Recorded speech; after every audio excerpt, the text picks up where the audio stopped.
ప్రపంచ బౌద్ధ మత గురువు దలైలామాను చైనా నిరంతరాయంగా వేధిస్తోంది. 90 సంవత్సరాల వృద్ధుడి మీద కనికరం లేకుండా మానసిక అశాంతికి గురి చేస్తోంది.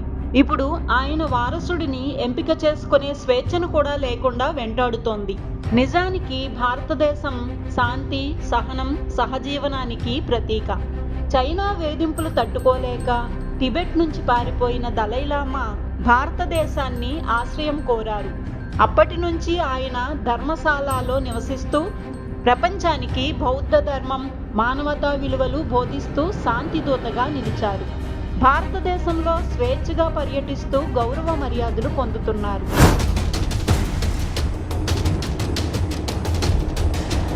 ప్రపంచ బౌద్ధ మత గురువుని దలైలామాగా పిలుస్తారు.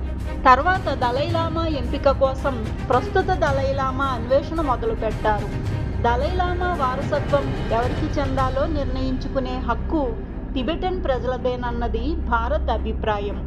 ఈ అభిప్రాయాన్ని చైనా గట్టిగా వ్యతిరేకిస్తోంది. చైనాకు అనుకూలంగా కొత్త దలైలామా నియామకం కావాలన్నది కుట్ర. ఈ దిశగా టిబెట్ మత స్వాతంత్రం మీద జోక్యం చేసుకుంటున్నారు.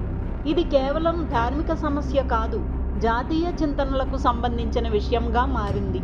రాజకీయంగా టిబెట్ను గట్టిగా తన నియంత్రణలో ఉంచాలని చైనా చూస్తోంది.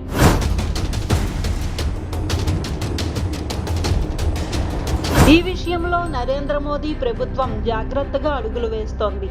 నిజానికి భారతదేశం మొదటి నుంచి దలైలామాను గౌరవంగా ఆదరిస్తూ వచ్చిందే గాని టిబెట్ గురించి ఓ మితమైన రాజకీయ వైఖరి పాటిస్తోంది. టిబెట్ మత స్వాతంత్ర్యం, మానవ హక్కుల పరిరక్షణ విషయంలో భారత్ తటస్థంగా నిలుస్తోంది. ముఖ్యంగా బౌద్ధ మతం పట్ల తమకు ఎన్నలేని ఆదరణ ఉన్నది. అదే వైఖరిని ఎప్పుడూ కొనసాగిస్తోంది.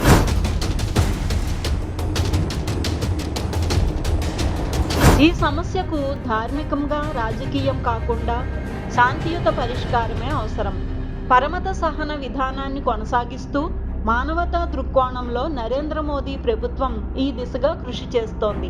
చైనా తన దొంగ బుద్ధిని పక్కన పెడితే ఈ సమస్యకు పరిష్కారం దొరుకుతోంది.